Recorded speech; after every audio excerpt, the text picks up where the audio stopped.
Yes, good evening everyone.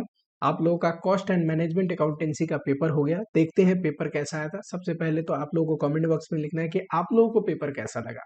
Paper क्या easy था, average था, टफ था, लेंदी था? जिस बच्चे को जैसा लगा आप लोगों को कमेंट बॉक्स में लिखना है। ठीक है, अभी तो मैं एनालिसिस कर रहा हूँ पेपर का, और एग्जामिनेशन बाद इसकी सॉल्यूशन की भी डिस्कशन करेंगे हम लोग। फिलहाल आप लोगों का पेपर जैसा भी गया, अगले पेपर का पढ़ाई करो। आप लोग ज़्यादा टेंशन ना लो। अच्छा गया तो ज़्यादा इंजॉय मत करो, अगले पेपर की प्रिपरेशन करनी है आपको। ग्रुप 2 में, ग्रुप 1 में अभी एक पेपर रह रहा है। ठीक है, आ जाओ यहाँ पे देखते हैं पेपर कैसा आया था। अगर मैं पहले देखो, बहुत सारे हमने इंपॉर्टेंट कॉस्टिंग के इंपॉर्टेंट क्वेश्चन के टॉपिक डाले थे और थ्योरी के भी क्वेश्चन के टॉपिक डाले थे। बहुत सारे क्वेश्चन आपने अगर वो वीडियो देखा हो तो आपको समझ में ही आ जाएगा, आया भी है। एक आध दो चार क्वेश्चन नहीं भी आते हैं तो ऑब्वियस सी बात है, it's all about the statistical prediction. मैं हमेशा से बात बोलता हूँ, बहुत चीज आते भी हैं और कुछ चीज नहीं भी आते हैं, इसलिए तो आपको सिलेबस कवर भी करके तो जानी पड़ेगी, है ना। तो चलो, अगर मैं पहला क्वेश्चन बोलूँ तो आया है, A limited is a pharmaceutical company which produces vaccine for ये डिस्ट्रीब्यूशन। इतने का ऑर्डर आया है, 80 के बैच में प्रोड्यूस कर सकता है और एक बैच का ये डेटा दिया हुआ है। ओवरहेड कैसे चार्ज करेंगे दिया हुआ है, बताइए। सेल्स में प्रॉफिट कितना कमाते हैं सेल करके, ये भी दिया हुआ है। और सेल्स वैल्यू बताइए 1600 पे, और सेलिंग प्राइस बताइए। सिंपली एक आपको बजट बना के देना है कि नहीं, इस लेवल पे ये क्वेश्चन है। और पहला क्वेश्चन तो आई थिंक आप लोगों को ज़्यादा मुश्किल नहीं लगा होगा, है ना।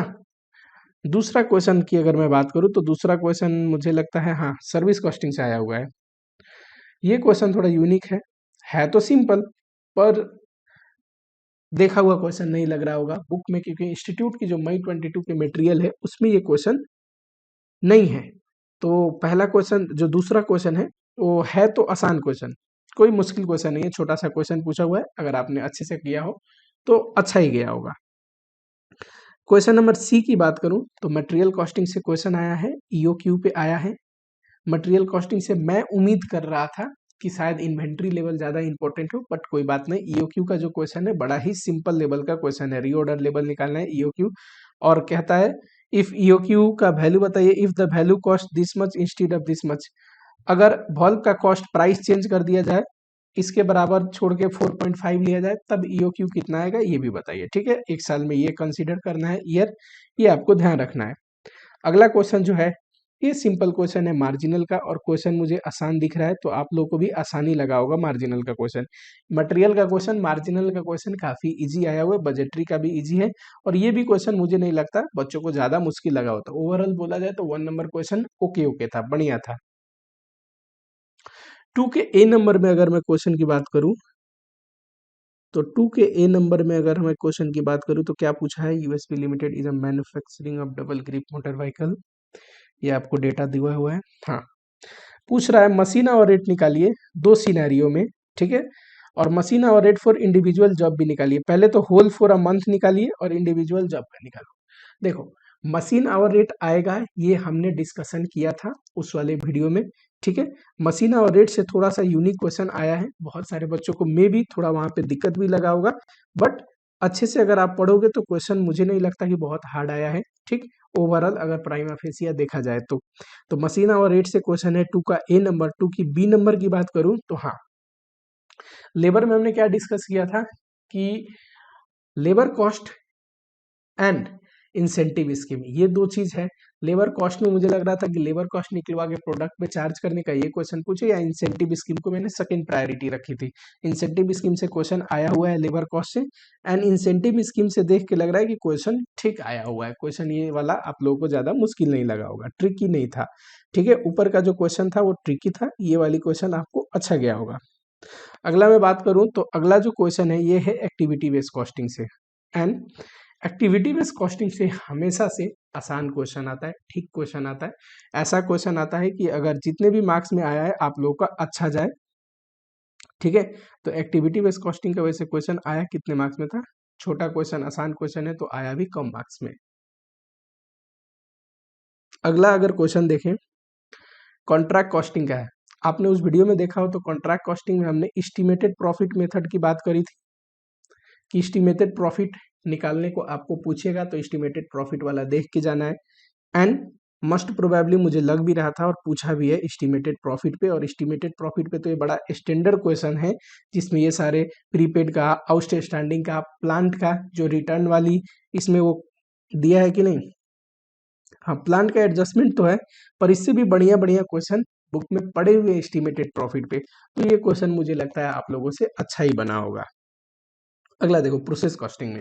प्रोसेस कॉस्टिंग में मैं इससे थोड़ा मुश्किल क्वेश्चन का उम्मीद कर रहा था कि मैं भी क्वेश्चन, देखो प्रोसेस में मुश्किल क्या होगा, बच्चे को कंसेप्ट क्लियर है तो ज्यादा मुश्किल तो नहीं आएगा, बट प्रोसेस में बहुत ही without WIP, without opening WIP का क्वेश्चन पूछा है, यानी कि वैल्यूएशन का झंझट खत्म, सारे करंट ईयर का डेटा है, वैल्यूएशन का झंझट खत्म तो मिस्टेक के चांसेस भी खत्म, सिंपल सा प्रोसेस अकाउंट बनाना है, प्रोसेस 1, प्रोसेस 2, और प्रोसेस 2 से कहाँ जा रहा है, आई थिंक फिनिश गुड्स, तो फिनिश गुड्स भी पूछा हुआ है, ठीक है। बुक में आप लोगों का ऐसे क्वेश्चन बहुत सारे पड़े हुए हैं, है ना, जहाँ पे वैल्यूएशन नहीं करना, सिंपल प्रोसेस अकाउंट बनाना है, तो इसमें भी बच्चों का 10 मार्क्स का है, गलती होने के चांसेस बड़े कम है कि अच्छे से गया होगा प्रोसेस कॉस्टिंग। अगले क्वेश्चन का बोलो 4 का ए, ये जो क्वेश्चन है ना, ये डिसीजन मेकिंग की क्वेश्चन है, एंड ऐसा क्वेश्चन आरटीपी में पास्ट में एक बार दिया हुआ है ना, डिसीजन मेकिंग पे।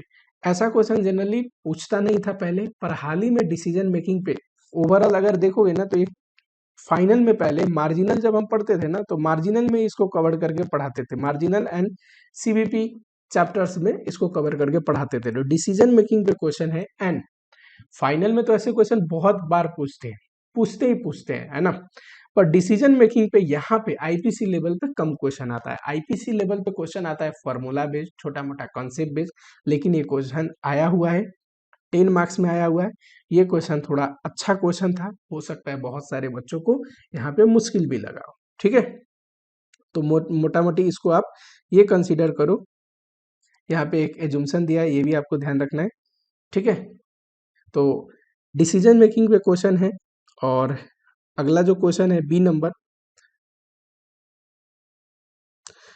क्वेश्चन कॉस्ट शीट पे है, ठीक है, और कॉस्ट शीट में निकालना क्या है, तो cost per unit, total cost, profit per unit and total profit, ठीक है, ये सारे कॉस्ट के डेटा दिया हुआ है, और बना क्या रहे हैं, disposal marks and cloth marks, और ये रहा खर्चे का डिटेल, और यहाँ पे दिया हुआ है फर्दर प्रोवाइड की, जो देखो ये तो टोटल का है दोनों का, और दो चीज बना रहे हैं, एक तो डिस्पोजल मार्क्स और दूसरा क्लोथ मार्क्स, तो अपॉर्शनमेंट भी आपको बहुत चीज करनी पड़ेगी और बहुत चीज का खर्चा निकालना पड़ेगा इंडिविजुअली, तो इंडिविजुअल डेटा भी दिया होगा, अपॉर्शनमेंट का बेसिस का भी डेटा दिया होगा, ठीक है।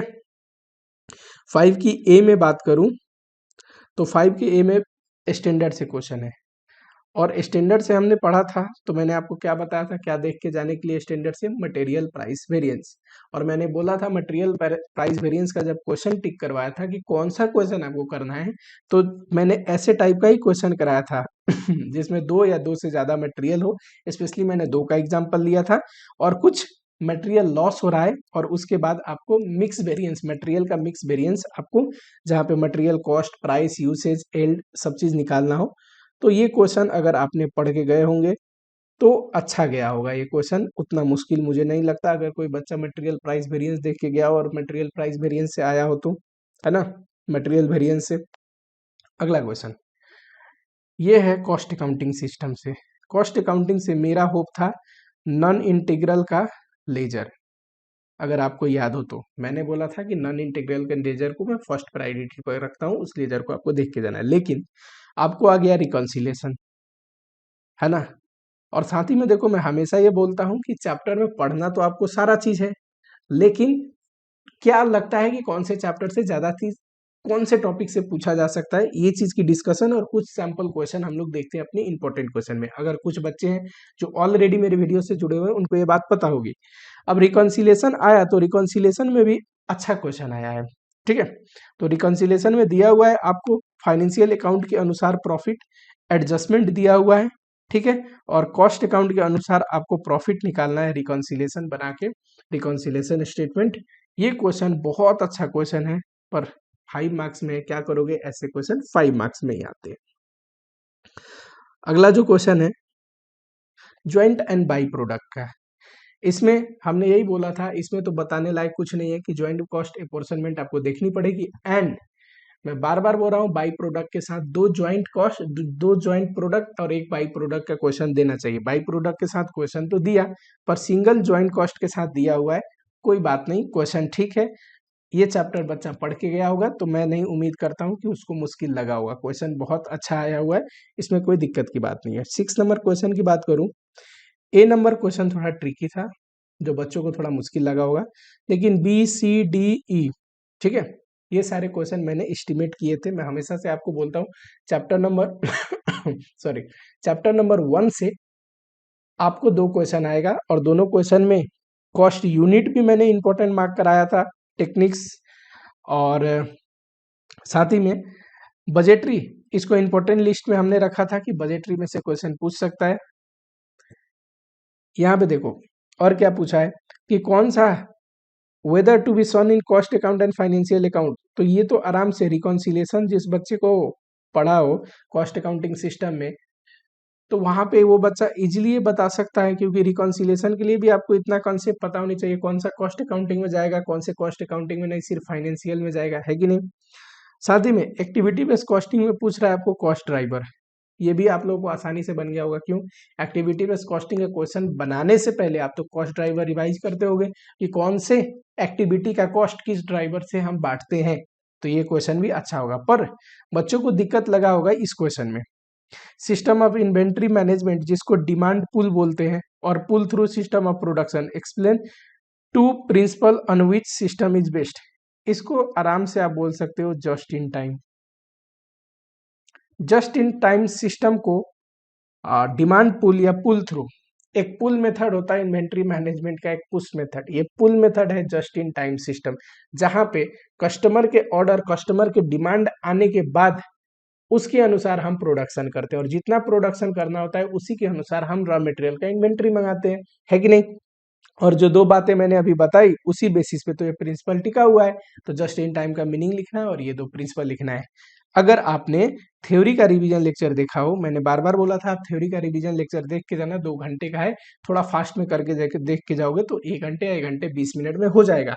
और कब देख के जाना था? आज मॉर्निंग में देख के जाना था, तो वहां पे ये सारे ही चीज थ्योरी वाले पोर्शन कवर्ड कराया था, मैंने पढ़ाया था। तो ओवरऑल देखो क्वेश्चन तो मैं बोलूंगा 2 या 3 क्वेश्चन आपको ट्रिकी लगे होंगे, जहां पे हो सकता है कुछ बच्चों से मिस्टेक भी हो, नहीं तो और सारे से क्वेश्चन ठीक आए थे।